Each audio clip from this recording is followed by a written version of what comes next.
All right. Hello, everyone. Today we are discussing solutions to Leaky Fume Hood by DaVici. So the puzzle is you've got water and acetylene. You have this very weird quantum tunnel or quantum wall in the middle, and the goal is to make I'm not going to say it. Okay. But either way, the math is pretty straightforward. If you take one of each of the inputs, do some sort of you're going to need to do some sort of manipulation to get to the result. Um, there are swaps. Okay, I'll also give the metric. The metric was cycles over 10 plus symbols um, plus swap hits times 10. Yeah, I think DaVici meant for the swap hits to be a little like I think that they did the math a bit wrong on it or something. That they messaged me like in the round where they're like, "Oh, I realized I meant for that to be like a consideration." But what it basically meant is that you couldn't use swap commands in order to get a good solution. Um, so we'll see everyone just uses bond and sensor commands. And just to make it clear where everything is in the puzzle, these are the two input spaces. So everything that's currently in the quantum walls is going to stay in there, and everything outside will stay outside. And yeah, there's some yeah, you have to figure out how exactly to put this together into the input. So let's start and see how people did this. So in last place, we have my submission. Definitely don't swap. Yeah, the first thing I think I also did the math. Okay, so DaVici messaged me and and then I did the math and I was like, oh yeah, we definitely would not use swap hits. And then I made a solution that used swap hits and I was like, wait, I definitely shouldn't have done that. And then we got to here. But all right, so we'll just kind of let this run for a second.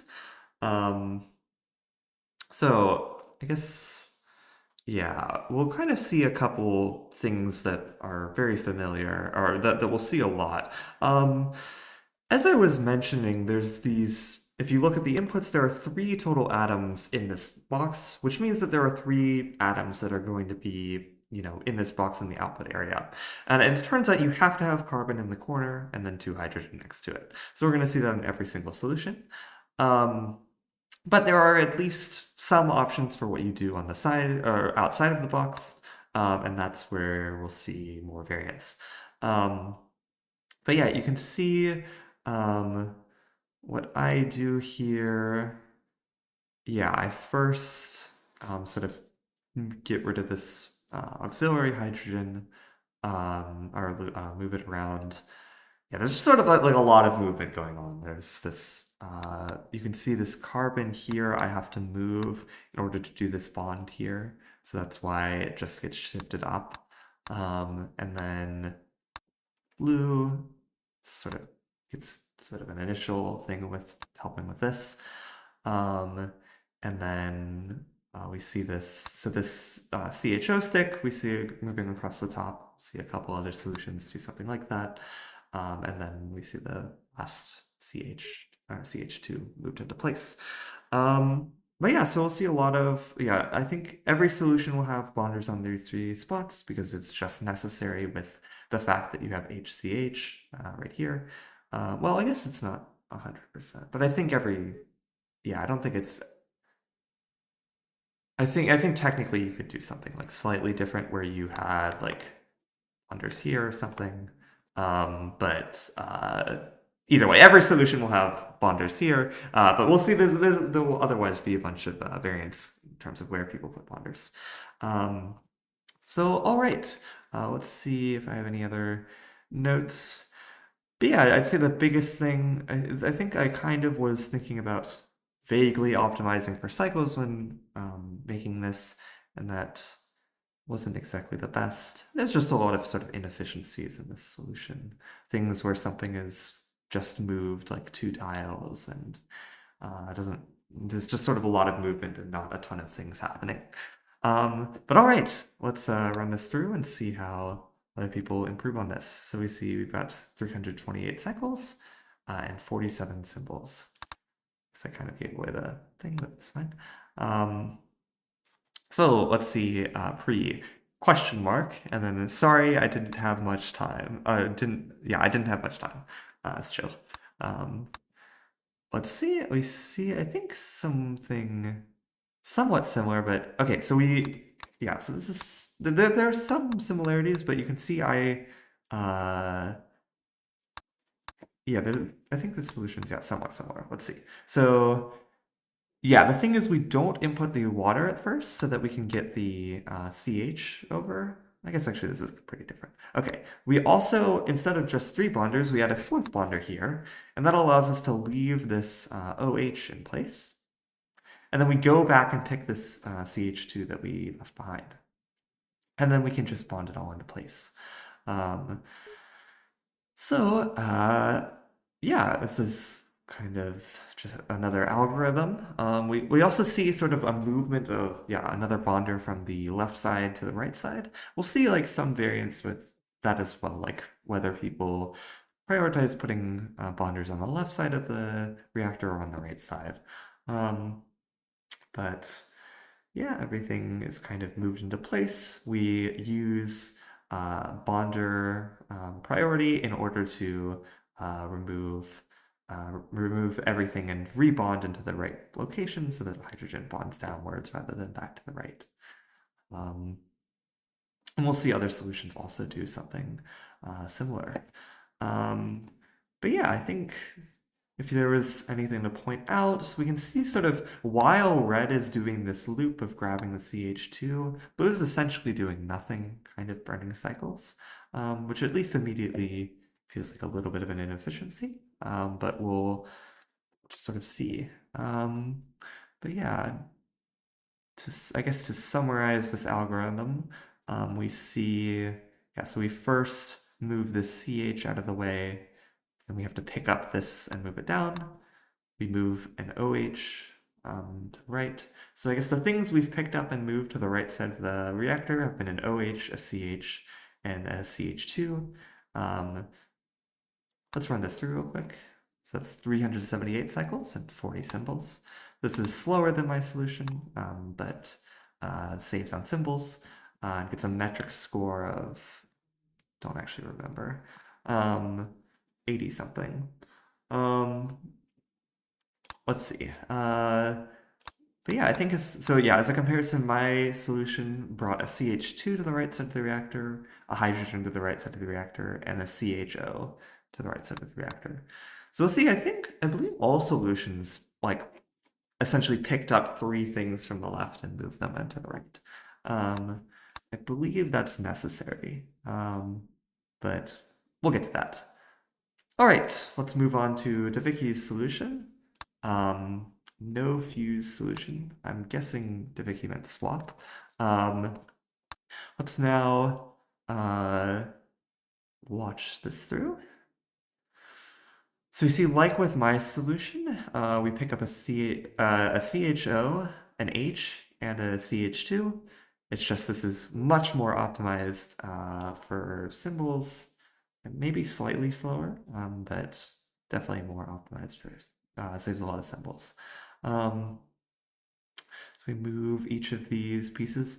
You might notice that it would be nice if we could just do something like this, but this would cause a rotation collision. So if we watch that, this would save symbols if we were able to do this, but we're unfortunately unable to. And that's why we have this weird jut. But yeah, we'll see with a lot of solutions this CH2. Everyone's going to basically do it the same way if I remember correctly. Actually, no, I think it's done. We'll see later if I believe there's some different stuff there. But yeah, this algorithm is just more efficient than what we've seen thus far. And we save a lot of symbols. but yeah, there's just a lot less. There's a lot less movement compared to I think all of our previous solutions. So with both Maya and Pre's solution, we see some level of grab drop. Like there's something's like kind of in the wrong place, so we grab it and we pick it up, and we grab it and we pick it up, and we don't actually. We waste a lot of symbols just sort of grab dropping things around. Whereas DaVici, everything that is grabbed is moved straight to the output and then bonded and outputted immediately, which all of this sort of adds up in saving metric score. But all right, let's run this through. This is 318 cycles. Okay, so this is actually faster and lower symbols than everything we've seen thus far. Very nice. Yellow Bunny says, I see an unprimed flip-flop and an unused sensor. That looks like an easy one, simple save. Let's see. Okay, here.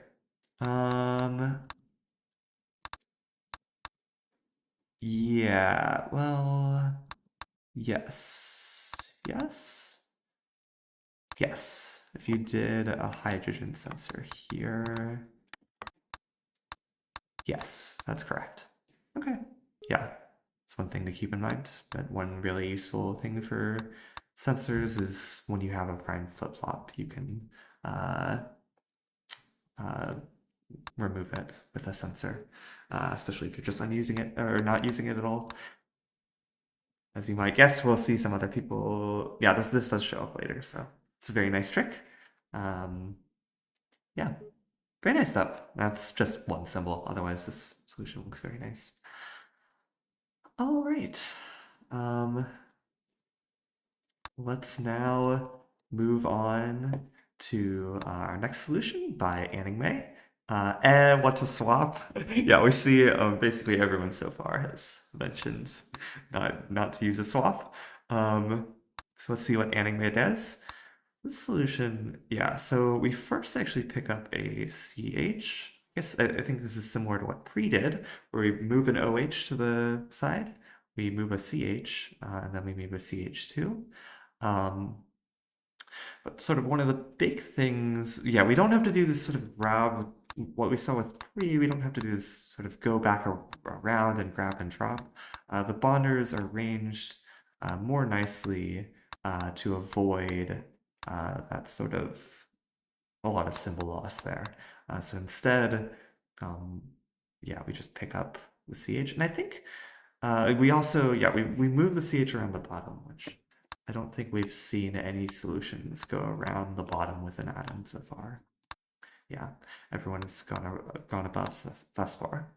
But yeah, Anning-May has this nice bounce back to pick up the side. Again, use the sensor. I think it's actually used a bunch, so we'll see that in a second. And then red. Yeah, so the sensor is used just to stall while red is moving the CH2. Then we do this nice bounce back and we continue looping. But all right.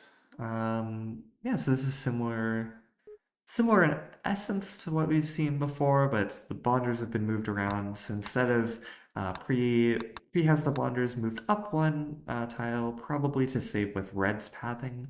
But here, Anning-May moves that down so that we don't have to deal with this sort of collision with the incoming water atom or water molecule. Otherwise, yeah, I think solution was somewhat nice. Obviously, it's difficult to come up with these, but watching them run, it feels very straightforward. Yeah, I think this grab drop, this bounce back where you like don't hit the sensor is very nice. And yeah, and then I guess we have yeah, here you need a stall in order to make sure the timing is correct. So there's no sinks in this solution.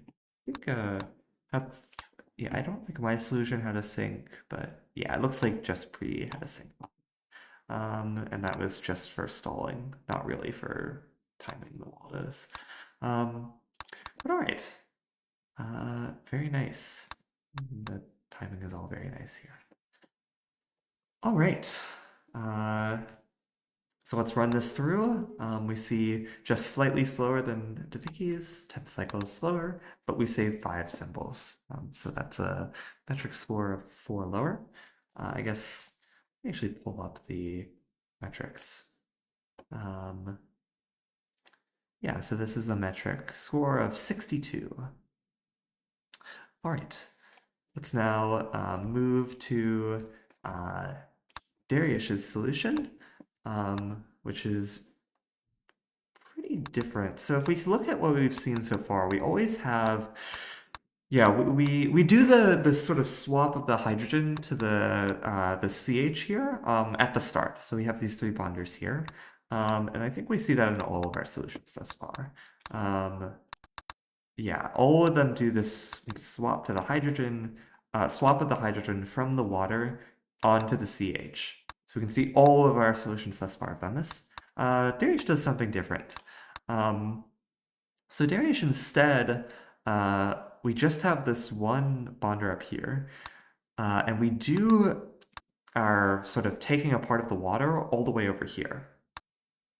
So first off, we pull off the CH.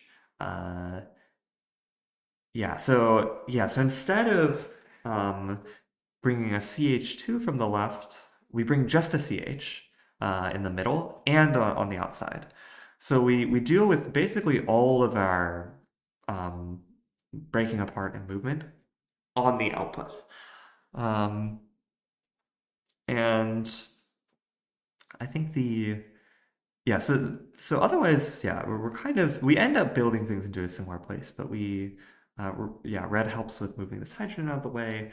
And we'll still see, we are still, as I was mentioning, we bring 3 things from the left to the right. We bring 2 CH sticks, and then we bring a full water from the left to the right. And yeah, we do have to have this unfortunate stall on red in order to deal with the minus commands, but it's kind of just necessary. And then there's this sort of rearrangement of the water molecule and a similar sort of unbond everything on the bonders, and then use bonder priority in order to put everything to the right place that we want it to be, so that instead of the OH rebonding here, it bonds directly onto the carbon. But yeah, so this is sort of the first solution we see. And yeah, we also see use of the sensor here in order to, I think, yeah, this is actually used quite nicely. So the first, yeah, it's sort of like it's a flip-flop but better because it triggers on exactly the 3rd time that we hit it, which is needed for presumably saving cycles. But yeah, so everything is just sort of pieced together, and we have a 288 cycle solution, as you'll see, our fastest thus far and overall, and 33 symbols. All of our solutions, all the solutions ended up being basically in the same cycle range, but a lot of people, but really the difference came in with cycle saves, and most of those cycle saves came from different algorithms.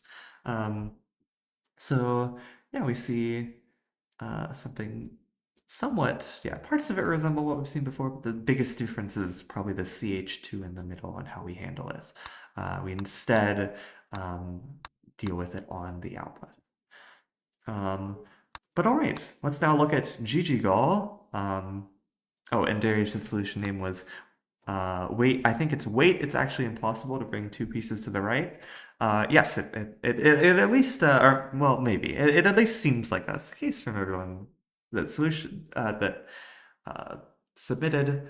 I think, I don't know. I think I spent like a tiny bit like testing it. I think because I think like the order I like tried things is I first tried swaps, then I tried like what I submitted, and then I tried like something with doing like 2 pieces to the right.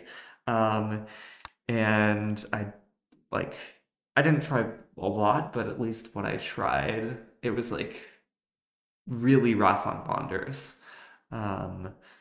But either way. I guess Pre said, swap is a penalty in itself because it's not a bonder, so it competes for space with bonders, and you have to grab/drop the results, and you need the swap symbol itself. So I can make an unfounded uh, guess that swapping is very bad in this puzzle. Yeah, that's actually a very reasonable conclusion. I think yeah, but I know I was also hitting that. So yeah, so the big thing is that yeah, whenever you put a swap, if you swap two atoms, you're necessarily going to have to like pick up so like after you've done the swap, whatever is left on top of a swap, there's no other way to pick it up other than bonding onto it. And that means, yeah, it's just bad for symbols, especially bad for cycles. It's just bad. It just means that everything, yeah, you're going to have to grab it specifically, and then there's going to have to be some rearrangement if you're trying to bond onto things.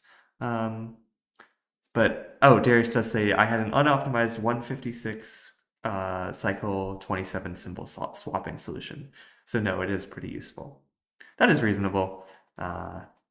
That you can do something a lot better, but yeah, there is still it's of course not a tool, but there is like some complication. It's not at least immediately. There's some difficulties with ads, I guess. Darius, if you want to send that, I can look at it. We can look at it as a fun solution at the end. Would be nice. But all right, now let's keep moving forward and look at Gall's solution. So Gall does, it's kind of going to resemble, so we do some priming first. It's going to kind of resemble what we saw with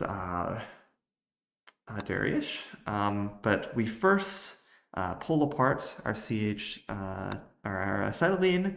We do it on top of the input, and then we pick up both pieces, and then just move them right into place. So we see it's similar to what Darius does, but instead of dropping the hydrogen onto this tile and then having to pick it up and move it with red, we drop it onto we drop the hydrogen onto the preceding tile, and then we have the CH we put in from below. So instead of bringing it from the right, where the hydrogen is below, we bring it in from below.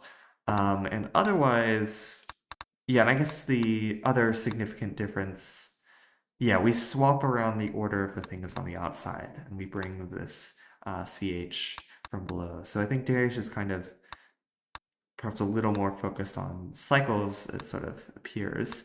But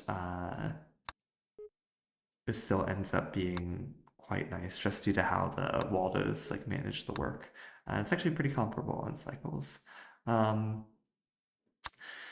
But yeah, it's just this really nice way of putting everything together. Everything just sort of very nicely fits into place and is moved around quite quickly. But yeah, again, we see three pieces moved around. In this case, it's a water, two CH molecules, and then yeah, and then they're all put directly onto the spot they need to be, and then just bonded directly into the output, which saves a ton on symbols. There's basically no rearrangement after everything is moved around. It's put directly onto the places it needs to go. And with that, we see a 336 cycle, 24 symbol solution. So this is significantly slower than Darius, but we save 9 symbols. So it's quite a huge difference. But yeah, we can see it's, it has like a, yeah, there's parts of it that are similar, but in general, there's a lot of differences, especially with us bringing one of the CHs around for the bottom, which we see again from Anningmay's solution. But yeah. Darius says, I didn't notice the divide by 10 on cycles and thought it was just a cycles metric with plus 10 loop length penalty for using tunnels. Oh, dang. Pre says, oh, it's this feeling when you see a good solution. Like it passes the eye test easily. Yeah, fair enough. And then DaVici says the swap was nice for swapping the triple bond. So the mistake I made with the metric was that I didn't expect the 10 products to basically give an implicit 10x on the swap metric. So now it was essentially weighted as 100x. Yeah, yeah. I think I also like mathed it wrong when I was actually starting to work on the puzzle, and like thought it was just like 10x, like you were kind of saying. Um, but yeah, so this is very nice solution by GGGall. We see, yeah, so yeah, everything just sort of pieces together very nicely. Um, so yeah, let's now look at Yellow Bunny's solution. So yeah, let me just check what the metric on this was. So the metric for GGGall's solution was 57.6. Yellow Bunny gets 55.3, so this is going to be a small improvement. And oh look, it's basically the same. So yes, we move. I think Red's loop is the exact same. Yes, Red's loop is the exact same. The real only difference is that. So yeah, let's actually run this for a second and see what's going on. We will see the exact same thing is happening. So we might be wondering, yeah, so the like loop lengths of these are all, like the amount of time it takes per output is the same. So where is where is Yellow Bunny saving specifically cycles? We see that this is 24 symbols, which is the same as GGGall. So where are we saving cycles? And the answer is that GGGall spends this first loop priming this flip-flop. Whereas Yellow Bunny swaps it to a hydrogen sensor. And that means that he doesn't have to, it basically acts as a flip-flop, but he doesn't have to prime it. So he saves 20 cycles. So let's, yeah, keep looking. Yeah, so it's basically just, it's basically the same as what we've just seen, but slightly optimized. So yeah, let's run this through. This is 313 cycles and 24 symbols. And now let's look at our first place. So yeah, congratulations, GGGall for getting third and Yellow Bunny for getting second. Let's now look at our first place solution from Tough Thought, titled Inner and Outer. And oh look, it's pretty similar. There is some notable difference in implementation, but somewhat similar. So first off, we notice we don't have this bounce back. We instead have red and blue both doing minus commands. And now, otherwise, we see sort of the same thing from here. But yeah, so the big thing that is done here is that it's sort of just this pathing is more efficient. So instead of, or more symbol efficient. So instead of this, this double flip-flop that we see here, Tough Thought just has this sensor in order to indicate down here, and I believe that saves like one symbol from arrows and flip-flops. And yeah, and yeah, he's able to make this no bounce back work by having blue bounce back here and hit a minus symbol on the way back, which I believe, if I remember correctly, that's not what I wanted to go to. Yeah, so here, there's no real spot for red actually to do a bounce back in this sort of time, just because the loop goes around like this. But Tough Thought is able to fit one in. And if we run this through, we'll see it's the same cycle count, but exactly one less symbol. So Tough Thought wins with just that small optimization. So yeah, this is basically, yeah, pretty much, I see strong convergence in the top solutions. Yeah, this was as Yellow Bunny was predicting. No identical solutions, but yeah, there was this, yeah, as sort of sort of often see some level of convergence to like some main idea, but this one's definitely more extreme in that these solutions are nearly identical. Other than yeah, I think Tough Thought's optimization is quite significant, but it's like uh, it would be very reasonable. These are sort of all in the same thing. I think it would be very reasonable for someone at this state to find Tough Thought's solution. Um, but yeah, nice job, Tough Thought. Congratulations on first place. Um, let's now look at some fun solutions. So as always, we see Yellow Bunny's single Waldo 78.7 metric solution. So let's run it through. This is going to, I think, be basically the algorithm that he used in his final solution. Yeah, it's basically that, but put on one Waldo and just make it work. So very nice. Yeah, just sort of moving a bunch of pieces around. And yeah, the same general algorithm. Sort of nice sensor here to save having to prime a loop. But yeah, nice and straightforward. Let's run it through.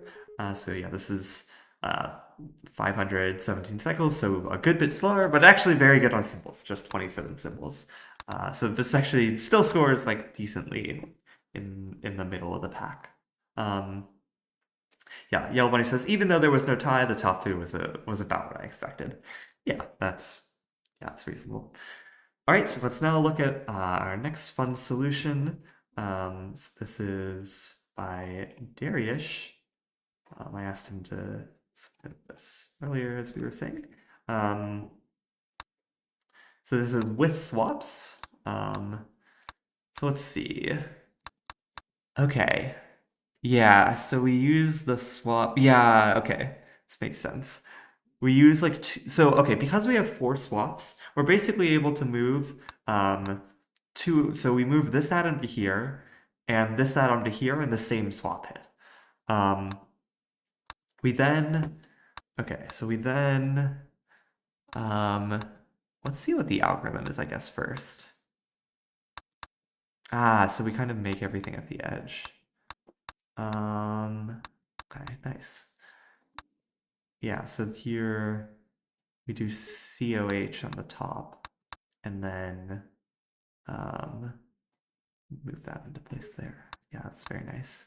Yeah, I guess with the swap, you also avoid having to like move 3 things from the left to the right, which just is a huge cycle save. So yeah, it's very nice. Trying to think if there's anything else specific. So yeah, the 4 swaps is very nice for moving forward things exactly in the position. And then we don't have the restriction of having to put CHH in the corner, and so it's just a lot less restrictive. But yeah, very cool solution. So this is just 156 symbols or cycles, which is way faster, and only a few more symbols than our top solution. So yeah, this would be winning if there wasn't the swap penalty. All right, so yeah, DaVici says, yeah, on my next submission, I'll try to avoid the type of bonder bottleneck that was happening at the end here. Yeah, I think, I mean, this was partially, unintended metric, but and I think the bottleneck can be like kind of interesting, where you sort of have to be very strategic with how you use them. But it's kind of it's a fine line because if in this as mentioned, like you have to have these 3 bonders in the corner. Like this is just or you basically have, I don't know, you have to have like these, I don't know. I mean, one can create a solution where you don't need like one of these bonders, but you basically need 3 bonders here. And like a lot of other things are going to be forced. Like you're necessarily going to have 2 bonders along this left wall. That's just required. And so you're only left with like 3 flexible bonders. But it's very hard to predict these things. You can try to map it out and figure out like, oh, how restrictive are things, but oftentimes you really have to get in the weeds of a puzzle to really see like, oh, this is where like the constraints are. And having a constraint on like, oh, I can only use so many bonders is like it's kind of nice because otherwise you can just sort of use like I think there's a good middle ground. Like I'd say this is on the constrained side, but there's also a ground where you just have like all of the bonders you could ever possibly need, and you never have to like actually think about like what the algorithm is for where they should be. And I think that can be interesting because then the algorithm questions like show up in different places. But like I think it can be kind of cool. Pri says, I personally don't like wall levels because you have to check a lot of different inner wall arrangements in order to get the one that gives you a good solution. This is not to say the puzzle is bad, it's only my opinion. Yeah, fair enough. Yeah, I think, yeah, I guess, yeah, the like, both this and the previous puzzle we had were wall puzzles. Um, and I guess, yeah, it's a bit different. Um, or like yeah, you have to. Sorry, what I meant to say is yeah, you. There's only like so many arrangements you can make for uh the outputs in the on the right. Um, and yeah. Y'all, when he says we've had quite a number of wall puzzles in the monthlies actually. Yeah, yeah. I forget because I wasn't there was one that I like sat out.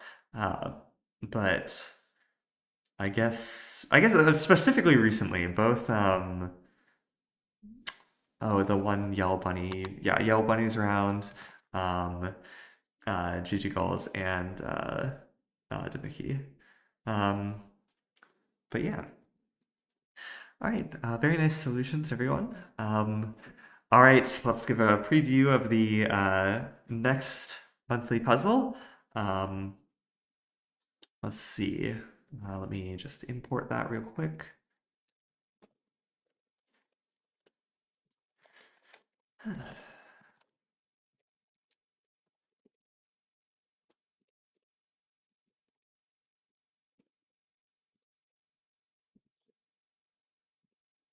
Right. And that is Iodic Acid by Tough Thought. So I'll send the yeah. So there was no puzzle vote because there was only one submission. Uh, but all right, let's give a quick show of the levels. So there are three outputs.